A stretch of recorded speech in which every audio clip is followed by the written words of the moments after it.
Soy el profesor Carlos Villalobos y este es un vídeo para mis estudiantes del curso de Teoría Literaria 1. Vamos a empezar en la Grecia antigua, específicamente aquí vamos a ver el pensamiento de dos filósofos, Platón y Aristóteles, y alrededor de estos filósofos hay una teoría que vamos a llamar la teoría mimética. Mímesis, en resumen, significa imitación, es decir, es como la literatura sirve para imitar algo, sirve como para copiar algo, como cuando el pintor ve algo, un objeto, y lo imita en el dibujo. Más o menos esta es la idea original de que el arte tiene que ver con la mímesis. Pero la idea o las ideas de la mímesis que van a plantear Platón y Aristóteles son, digamos, ligeramente distintas. Entonces, en este primer video vamos a estudiar más a Platón, el pensamiento de Platón alrededor del arte y sobre todo alrededor de este concepto de la mímesis. Y en un segundo video vamos a ver el concepto de Aristóteles. Me gustaría empezar con un filósofo que es previo a Platón, bueno, más o menos contemporáneo. Este filósofo se llama Demócrito. De él no hay muchos escritos, pero sí nos han llegado algunos fragmentos. Es un filósofo que vivió más o menos del año 460 hasta el año 370 antes de Cristo y que era conocido como el filósofo del risueño. No sé, seguramente era muy alegre a la hora de hacer sus planteamientos filosóficos. Bueno, el caso es que Demócrito dice que el poeta es un artesano, pero a diferencia del artesano normal, el poeta tiene un ingenio especial que lo hace distinto de los demás. Lo único es que para lograr este ingenio, el poeta tiene una dimensión de conexión con una entidad o algo sobrenatural. Es decir, que es lo sobrenatural, lo trascendental, lo que hace que sea posible este ingenio. Es decir, es como el concepto tradicional de la inspiración, donde hay una musa que supuestamente le da al poeta un estímulo, un conocimiento, una idea, y esta idea el poeta la escribe y entonces es así como se da la genialidad.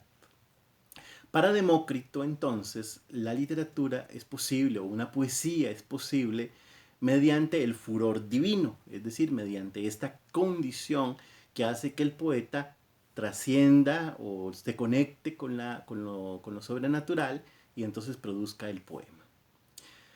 Esta idea de Demócrito, ¿sí?, coincide con el pensamiento que vamos a ver de Platón. Es decir, Platón va a ser el que nos va, sobre todo en sus primeros textos. Ubiquémonos con Platón, es un filósofo muy conocido.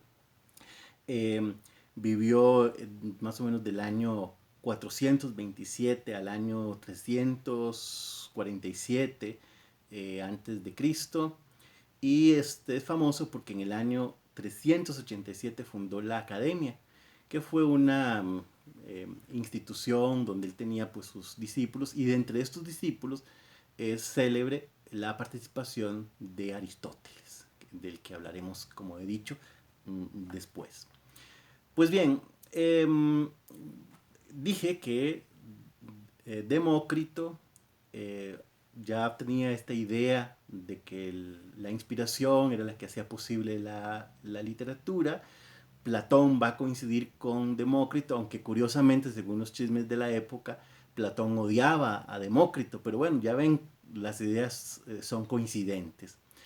Eh, Platón tiene, eh, de él conocemos una gran cantidad de textos, probablemente todos o la gran mayoría de las cosas que escribió, y se dividen en varias etapas. El texto de Ión, el que les he puesto como lectura, corresponde a la primera etapa, es decir, son los textos de juventud de Platón. Y, y bueno, como en todos los diálogos de Platón, aparece su maestro Sócrates, como un tipo genial que siempre logra eh, convencer con sus argumentos audaces, argumentos que se conocen como argumentos mayéuticos, que es una técnica para ir haciendo convencer a las demás personas mediante preguntas y hacerlo caer en razón.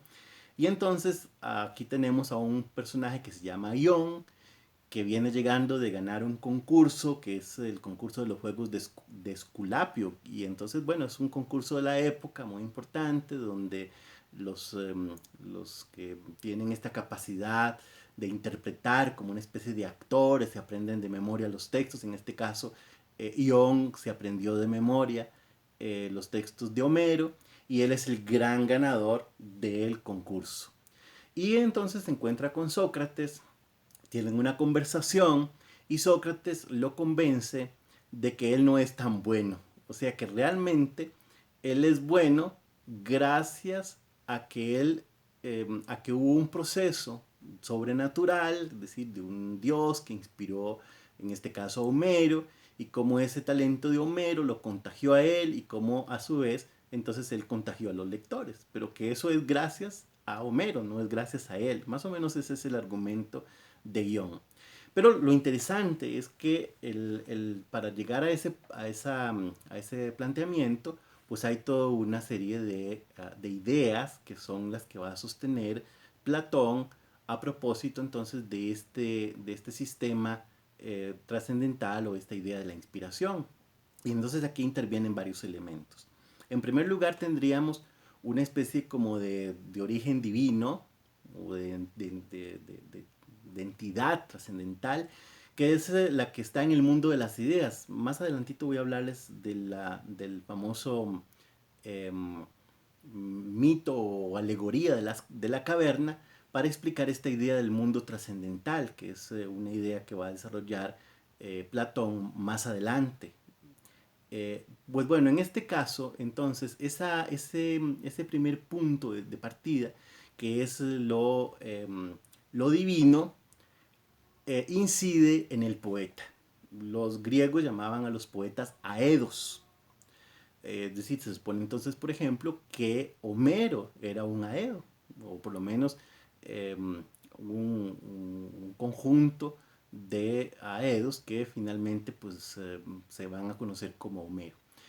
Una de las particularidades de los aedos es que eh, ellos componían sus obras y las cantaban, es decir, aedo significa cantor, las cantaban, era como una especie de cantautores, ¿no? Y las cantaban con cítaras. Lo que hacen estos aedos es entonces producir un argumento que Platón va a llamar el mito, y este argumento, que es el cuento, pues, es el que va a quedar ahí registrado y es el que va a, digamos así, a inspirar la deidad divina o lo divino. El rapsoda es el intérprete, es el personaje que va a llevar a los pueblos, que va a hacer estas funciones, que se va a aprender de memoria los textos de los aedos. Normalmente lo hacía como esto era ritmo, tenían un gran ritmo las composiciones clásicas, entonces parece que lo hacían como con un bastón que iba marcando el ritmo. Esas son algunas de las imágenes que nos han llegado de la antigüedad de cómo es que procedían los rapsodas. Pues bueno, Ion es un rapsoda que de los muchos que había, pero es en ese momento el elegido, el más importante, y entonces pues llega todo orgulloso de que él es el gran exponente de Homero, que es el mejor que habla de Homero, y Sócrates pues lo deja muy mal parado, y entonces pues bueno, lo compara incluso con los coribantes. Los coribantes eran unos bailarines, una especie sí, bailarines que hacían una danza con tambores en honor a la diosa Cibeles. E incluso lo compara, es decir, recuerden lo que hemos dicho de Demócrito, que hablaba del furor divino. Dice que así como los coribantes entran como una especie de éxtasis, también las famosas bacantes, que eran estas mujeres que hacían estos rituales medio eróticos o digamos del todo eróticos para adorar al dios Baco.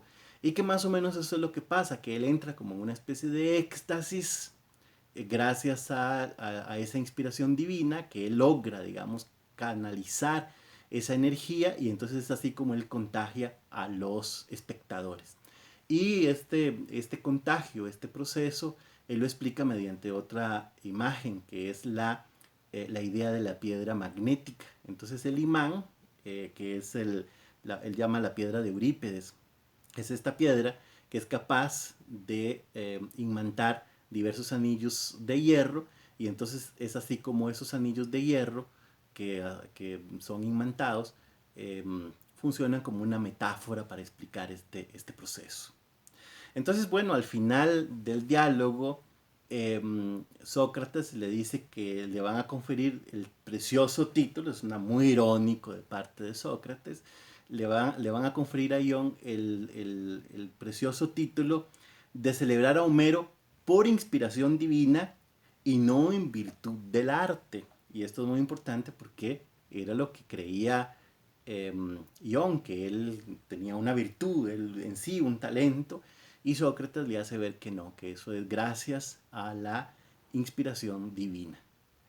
Bueno, este es un texto de juventud de Platón, pero nos interesa también, eso no lo he puesto como texto de lectura, pero es muy importante que ustedes tengan conocimiento de otro texto de Platón que corresponde más bien a una etapa madura. Ese es el texto quizá uno de los más importantes de Platón, que es la República.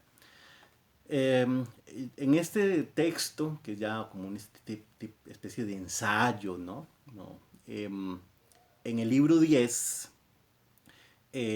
Platón habla del tema de la mímesis. Y bueno, y sigue insistiendo que la mímesis, la imitación, es decir, el arte como imitación, está conectado siempre con lo divino, con lo trascendental. Pero aquí pone una alegoría que es famosa, que es la alegoría de la caverna, donde se supone que nosotros vivimos como una especie de cueva, es decir, todo el mundo, todo esto que conocemos aquí, la materia, es como una especie de sombra o una especie de lugar que existe en una condición bajo otra, que es la superior y que es la verdadera. Y esta condición superior, que es como si uno viviera efectivamente en una caverna y ve unas sombras o unas luces afuera y esas lumbres le dan una idea, esas luces le dan una idea de que afuera hay algo que es la verdad y aquí adentro no sabemos muy bien qué es lo que pasa. Y se supone que lo que pasa acá es que todo lo que existe es una copia de ese mundo trascendental. Así entonces, para poner un caso clásico que siempre se ponía en la época medieval, en toda esa época, que es el caso de la rosa. La rosa, por eso el libro Nombre de la Rosa, hablaré de esto más adelante. La rosa es el libro de la rosa de Humberto Eco, para que quede por ahí para luego explicar por qué Humberto Eco utiliza la rosa. Pues bueno, la rosa era un símbolo importante porque la rosa que puede encontrarse en el jardín es una copia de una rosa trascendental que es la rosa verdadera. Entonces, cuando el poeta habla de la rosa, aquí tenemos un problema, porque está hablando normalmente de la rosa del jardín, y esa rosa es una copia de la rosa verdadera. ¿Me siguen?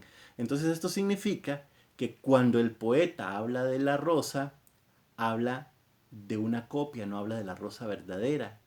Y entonces es una copia de la copia, es decir, una imitación de la imitación de la rosa verdadera. Y esto hace entonces que Platón, o lleva a Platón a decir que hay que desconfiar de los poetas, porque los poetas están alejados dos veces de la verdad, de la perfección, porque no son capaces de conectar con la verdad, sino con la mentira, que es la rosa del jardín, la rosa que a la vez es copia de la rosa verdadera.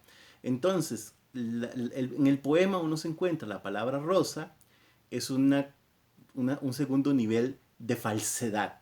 Y por eso él dice que los poetas no deben gobernar porque están muy alejados de la verdad.